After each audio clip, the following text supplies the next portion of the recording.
Bien, gracias, Jazmín. Y tenemos que hablar también de lo que se viene ahora en materia de temporada, porque va a ingresar el invierno y con ello también la posibilidad de infecciones respiratorias y algunas recomendaciones, por supuesto, que hacen los profesionales a este respecto. En primer lugar, la alergista recomienda mantener un estricto control ambiental, es decir, evitar los ambientes húmedos y mantener los lugares limpios y libres de polvo.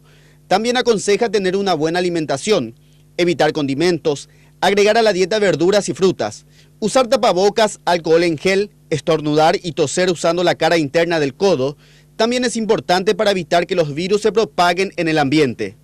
Niños principalmente tienen que estar bien abrigados, tienen que usar medias, gorritas, pero de algodón. No tienen que usar una lana ni ropas guardadas. Esas ropas hay que sacar y ventilar bien, lavar bien y después ponerle a los niños para evitar esa crisis que puedan tener, que puede ser bien. Yo les recomiendo a las personas que les enseñen a sus hijos a estornudar y a toser, porque ellos generalmente hay técnicas, porque los virus, las bacterias, todos mueren rápido, pero tenemos que hacer un mecanismo, ¿verdad?, para que no le contagie al que está enfrente. Explica que otro punto fundamental es el reposo.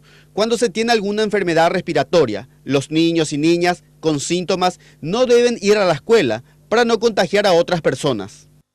Una semana tiene que quedarse en la casa, porque un niño con virus, supongamos que no sea alérgico, que sea un virus, ¿verdad?, un virus sincicial respiratorio, que es el virus más común en los niños. Se va en el colegio y ¿qué pasa? Está con un niño alérgico y los virus despiertan la alergia.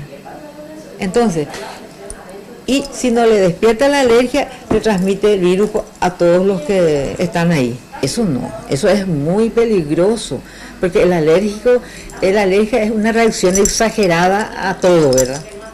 Al medio ambiente, a los medicamentos. Bueno, puede ser una reacción fuerte, una reacción alérgica a medicamentos por automedicación. Por eso tiene que consultar con su alergista y ser cuidadosos en el momento de hacer una indicación medicamentosa, porque ese es el peligro que tenemos. El Instituto Nacional de Enfermedades Respiratorias y del Ambiente, INERAM, atiende de lunes a sábados de 7 de la mañana a 19 horas.